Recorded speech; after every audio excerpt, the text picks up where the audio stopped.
একটা ভাঙা ঘর, ভাঙা বেড়া, ভাঙা চুলা। বাবা মা মারা যাবার পর এটাই মাথা গুঁজবার ঠাঁই হয়েছে বাংলাদেশ অনূর্ধ্ব-15 জাতীয় দলে খেলা আশিকের।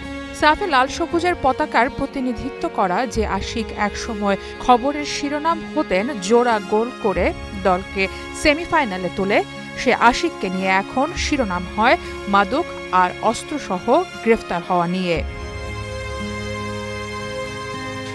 সোমবার ঠাকুরগাঁওয়ের পীরগঞ্জে অনূর্ধ্ব-15 বাংলাদেশ জাতীয় ফুটবল দলের সাবেক খেলোয়াড় আশিকুর রহমান আশিক ও বাঁধন নামে আরেক স্থানীয় তরুণকে দেশীয় অস্ত্র, ইয়াবা ও মোটরসাইকেল সহ আটক করে পুলিশ। এরপর বুধবার দুজনকেই পাঠানো হয়েছে কারাগারে। পীরগঞ্জের ওসি জানান, তাদের বিরুদ্ধে মাদকদ্রব্য নিয়ন্ত্রণ আইন ও অস্ত্র আইনে মামলা করা হয়েছে।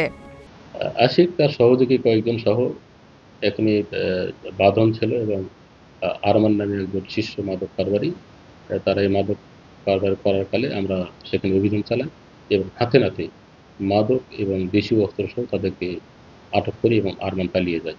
তাদের বিরুদ্ধে মামলা নেওয়া হয়েছে এবং বিজ্ঞ আদালতে সোপর্দ করা হয়েছে। কিশোর বয়সে মাঠ দাপিয়ে বেড়ানো আশিকের চোখে নেই সেই প্রাপ্তির ক্ষুধা। অভাব আর খাবারের ক্ষুধা তার মাঝে থাকা ফুটবলটাকে গ্রাস করেছে। নিজের সচেতন বোধটাও যেন হারিয়ে ফেলেছেন। আমি কিছুই বলতে পারতেছি না। ওনার ওখানে গেছি, ওনার ওখান থেকে একটা প্যাকেটে কি দেওয়া হয়েছে বলছে আমাকে এখানে নিয়ে যাই। ওনার ওখানে গেছি চাবি বাইকের। একটা সময় সরকারের পক্ষ থেকে খেলোয়াড় ভাতা পেতেন আশিক। 2024-এর জুলাই আন্দোলনের পর সেটাও বন্ধ হবার পর নিজেকে পুরোপুরিভাবে হারিয়ে ফেলেছেন অপরাধ জগতে।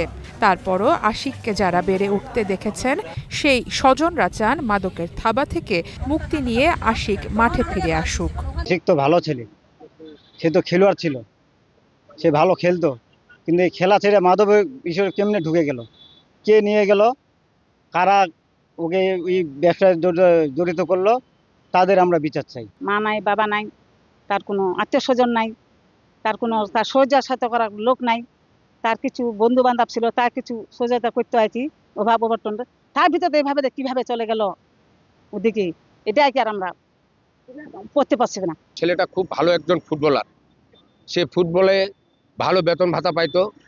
পরবর্তীতে সে ছাত্র আন্দোলন পরে তার ভাতা বন্ধ হয়ে যায়। বন্ধ হওয়ার পরে সে হয়তো মাদক আসক্ত হয়ে গেছে, কি মাদকের সাথে কিভাবে জড়ায় গেছে সেটা তেমন আমরা বুঝতে পারতেছি না। একটা সময় এই মাঠেই খেলতেন আশিকুর রহমান। ফুটবল ছাড়লেও সবার মনে জ্বলজ্বল করছে 2019 সালে নেপালে মালদ্বীপের সাথে বাংলাদেশের খেলায় 75 মিনিটে আশিকের 2 গোল। ওই খেলায় 9-0 গোলে বাংলাদেশ জিতে যায়। সে সময় উদীয়মান ফুটবলার হিসেবে পীরগঞ্জের গর্ব ছিলেন আশিক, কিন্তু পরবর্তীতে তার এমন পরিণাম সচেতন করছে স্থানীয়দের। আমি চাই আশিক এগুলো থেকে দূরে থেকে আবার ও মাঠে আসুক। আমি চাবো এই যে আমাদের মেধাবী প্লেয়ারগুলো, আমরা যে তৃণমূল থেকে আমরা বিভিন্ন জায়গায় বাংলাদেশ ফুটবল বাফুফে আছে, আমি চাই ইনারা যেন পাইপলাইন শক্তিশালী করে। একটা ছেলে যেন 15-তে খেলছে, বিভিন্ন স্তর আছে আমাদের 17-19, এই পাইপলাইনগুলো যেন শক্তিশালী থাকে, যেন মেধাবী প্লেয়াররা না হারিয়ে দেয়।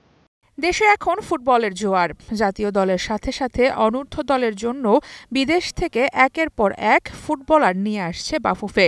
কিন্তু বাংলাদেশের প্রত্যন্ত অঞ্চলের ফুটবলাররা যারা বয়স ভিত্তিকে খেলেছেন বা খেলছেন লাল সবুজ জার্সি গায়ে, তাদের দেখভাল না হলে অভাবের তাড়না আর দিক নির্দেশনার অভাবে হয়তো ঝরে পড়বেন আশিকের মতোই। সারা মাহবুব, স্টার নিউজ।